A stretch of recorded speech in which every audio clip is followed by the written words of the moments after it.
بداية سنة جديدة وبداية اكتشافات جديدة هنا في مصر، ومش أي اكتشافات، دي اكتشافات من العصر الذهبي للحضارة المصرية القديمة. لقوها حوالين معبد أثناء التنقيب، معبد كلنا عارفينه ومعظمنا راحه، ولكن للأسف أنا عمري ما رحته، بس بخطط إني أروحه الفترة اللي جاية. زاهي حواس قال عن الاكتشافات دي إنها المرة الأولى اللي يكتشف فيها 1500 قطعة مزخرفة ملونة وكأنها اتلونت امبارح، وقال عنها كمان إنها أجمل حاجة شافتها عينه. أهلا بيك، أنا كريم بنزيما من بيهايند ذا سكريم. ولكن قبل ما نبدأ اعمل لايك للفيديو واعمل سبسكرايب وفعل الجرس علشان يوصلك كل الفيديوهات اللي هعملها أول بأول.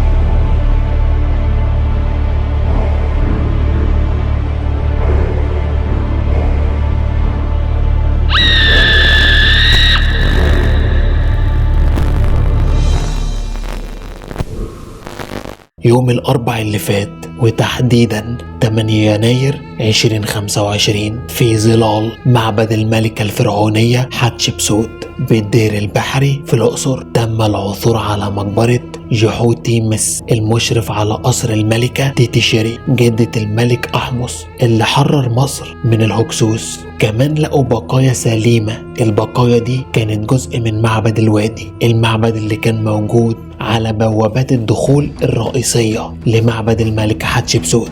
الملكة حتشبسوت كانت من الأسرة 18 وتوفت سنة 1458 قبل الميلاد. ما كانش من الطبيعي ان امرأة تمسك الحكم في مصر، ولكن حتشبسوت كانت من القلة القليلة من النساء اللي حكموا مصر وقدرت تستحوذ على الحكم بطريقة الولادة الإلهية. وهقولك ايه هي الطريقة دي، لان في ملوك كتير جدا من العصر الذهبي استحوذوا على الحكم بنفس ذات الطريقة. كمل للآخر وانت هتعرف الحكاية. بيقول زاهي حواس ان معبد الوادي اللي لقوا بقاياه تعرض للهدم عمدا بعد عدة قرون من حكم الملكة حتشبسوت. كمان لقوا لوحة حجرية من الحجر الجيري منقوش عليها اسم ولقب المهندس المعماري للملكة حتشبسوت، واللي كان اسمه سنموت، وهو اللي أشرف بنفسه على بناء المعبد. زاهي حواس بيقول عن مقبرة جحوتيمس المشرف على قصر الملكة تيتيشيري إنه كان قبر بسيط جدا محفور في الصخر في نهاية كنيسة مبنية من الطوب اللبن، موجود فيها رسومات كتير جدا معظمها باللون الأحمر على طبقة من الملاط الأبيض. وفي أرضية القبر ده لقوا بئر مستطيل بيوصل لحجرتين دفن، وفي البئر ده لقوا مائدة قرابين من الحجر الجيري. يعني لما تكون مقبرة جحوتيمس المشرف على قصر الملكة تيتيشيري بالبساطة دي، ده بيدل على ان اقتصاد الدولة في هذه الفترة الزمنية ما كانش احسن حاجة، وان الدولة مرت بحروب رهيبة استنزفت اقتصادها. لقوا كمان عملات برونزية عليها صور لملوك العصر الذهبي، والعاب اطفال كتير مصنوعة من التراكوتا الطين المحروق باشكال ادمية وحيوانية.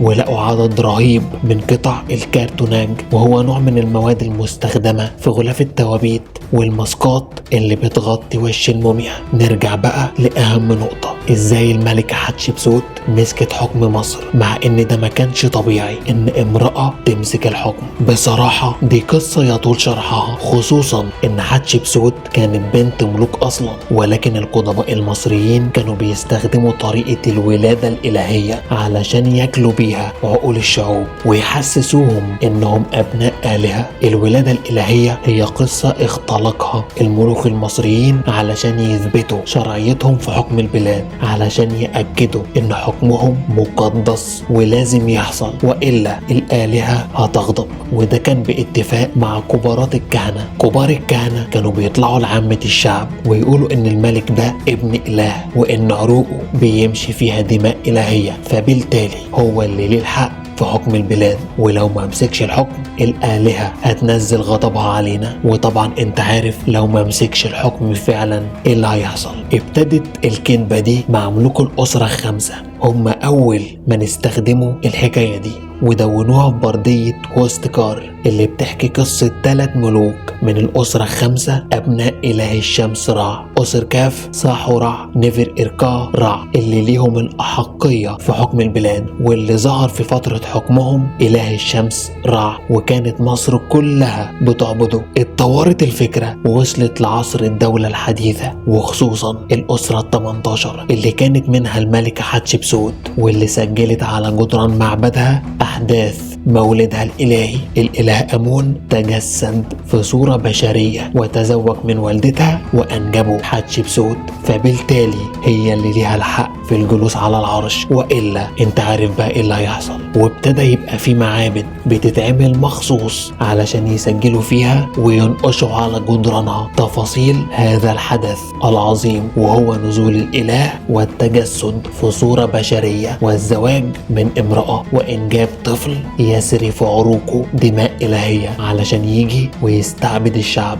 كمان الملك أمنحتب الثالث بنى غرفة الولادة الإلهية في معبد الأقصر، مسجل فيه قصة ولادته من الإله أمون، وكل الملوك اللي جت بعده اتبعوا نفس الطريقة، وسيلة بيبرروا بيها حكمهم لعرش مصر. بس كده، دي كانت حلقة النهاردة. لو حابب اتكلم عن اي موضوع اي قصة اكتب لي في الكومنتات، وبفكرك تعمل لايك للفيديو وسبسكرايب وتفعل الجرس علشان يوصلك كل الفيديوهات اللي هعملها اول باول.